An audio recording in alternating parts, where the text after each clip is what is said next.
Why the 2010s were an awful time for fashion. As is tradition when entering a new decade, one must look back at the fashion trends of the past with horror, embarrassment, and disdain.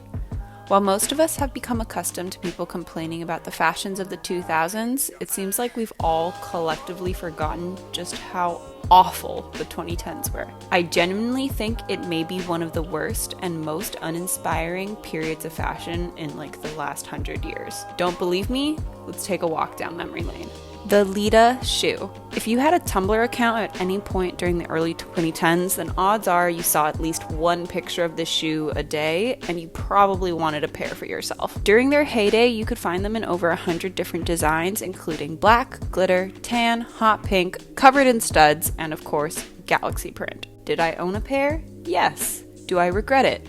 Also yes. With their towering block heel, lace-up detail, and thick platform sole, the shoes were a menace to toes and ankles everywhere. In fact, one night I accidentally stomped on a friend's foot and broke his pinky toe.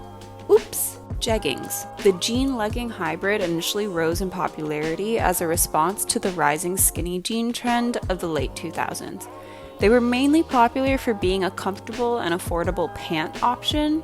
You probably remember seeing infomercials about them. Made mostly out of stretchy spandex, jeggings were made to look like jeans, complete with fake pockets and belt loops. But let's be honest, that never fooled anyone.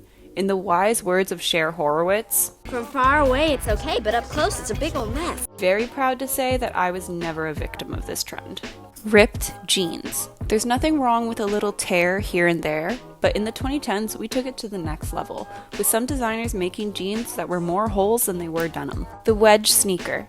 Popularized by Isabelle Marant's Willow sneaker, the Wedge sneaker was the shoe for celebrities, models, and fashion bloggers in 2012.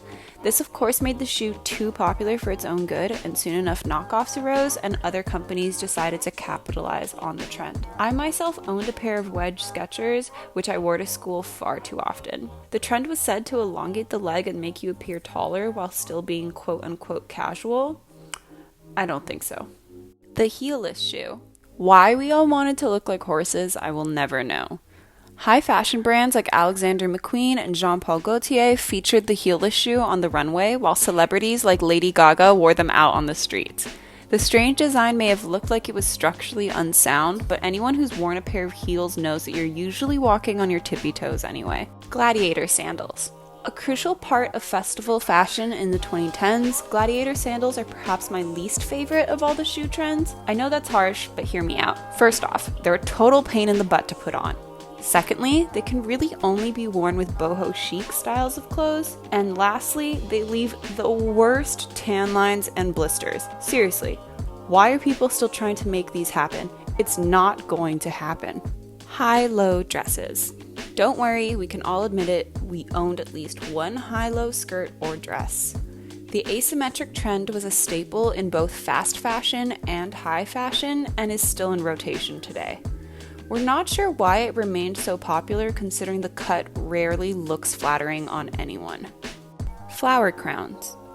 We could blame Coachella or Lana Del Rey or Tumblr, but either way, this was a thing. While not necessarily a terrible trend in the right context, the fact that we all just started casually wearing them day to day was a huge mistake. I myself had several photo sessions with friends with huge homemade flower crowns on our heads. Thigh-high socks. Okay, I'm not gonna lie, I basically wore black thigh-high socks with everything in the early 2010s. But I've grown since then. I've matured. Inspired by the rise of the schoolgirl look, thanks to shows like Gossip Girl and Pretty Little Liars, thigh-high socks were wildly popular on social media and were often worn in conjunction with a lot of the other trends on this list. Does anyone else remember the tights that had like the pre-made thigh-high pattern on them? Yikes. Skater skirts and dresses.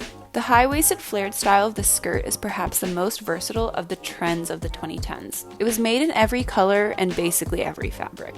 They rose in popularity for being versatile enough to wear with nearly everything and for being somewhat modest. My entire closet was essentially made up of skater skirts and dresses, and while it's probably the least cringy of all the trends, they are pretty boring. Galaxy print. We took this way too far. There were galaxy hoodies, coffee mugs, blankets, dresses, leggings, you name it. Let's leave the stars in the sky where they belong. Mustaches. Why? Why? Why? Why? Harem pants. Also known as the drop crotch pant, this style was immensely popular with both men and women. While not a terrible silhouette for loungewear, the fact that these became dress pants is just horrendous. These glasses. Nerd culture was on the rise in the 2010s, and these were a huge part of it. Remember how you'd go watch a 3D movie and then take the glasses home and pop the lenses out and then wear them?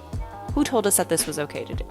Crackle nail polish. I almost forgot about this one, and I'm sure you did too. I was a huge supporter of this trend at the time and did some god-awful combinations like neon green on top of blue. We were so preoccupied with whether or not we could, we didn't stop to think if we should. Colored skinny jeans. Normal skinny jeans are already on their way out, so the fact that we were so confident in brightly colored skinnies is crazy. The only times it was ever okay was maybe in a monochrome look, and even then it was pushing it. The pom-pom trend. One of the more recent awful trends of the 2010s, this was prevalent on runways and in fast fashion. The neon balls of fluff were found on everything from shoes to hats to dresses, all because we wanted to pretend we were on vacation. Cold shoulder dresses. Did everyone's shoulders start collectively sweating in the 2010s? Why did we suddenly need to leave them bare? These are the only trends I can really think of right now, but this should be enough proof. If there's any other awful 2010 trends that you can think of, make sure to comment down below. Don't forget to like and subscribe for more fun content, and let us know if we should do more videos like this. Love ya!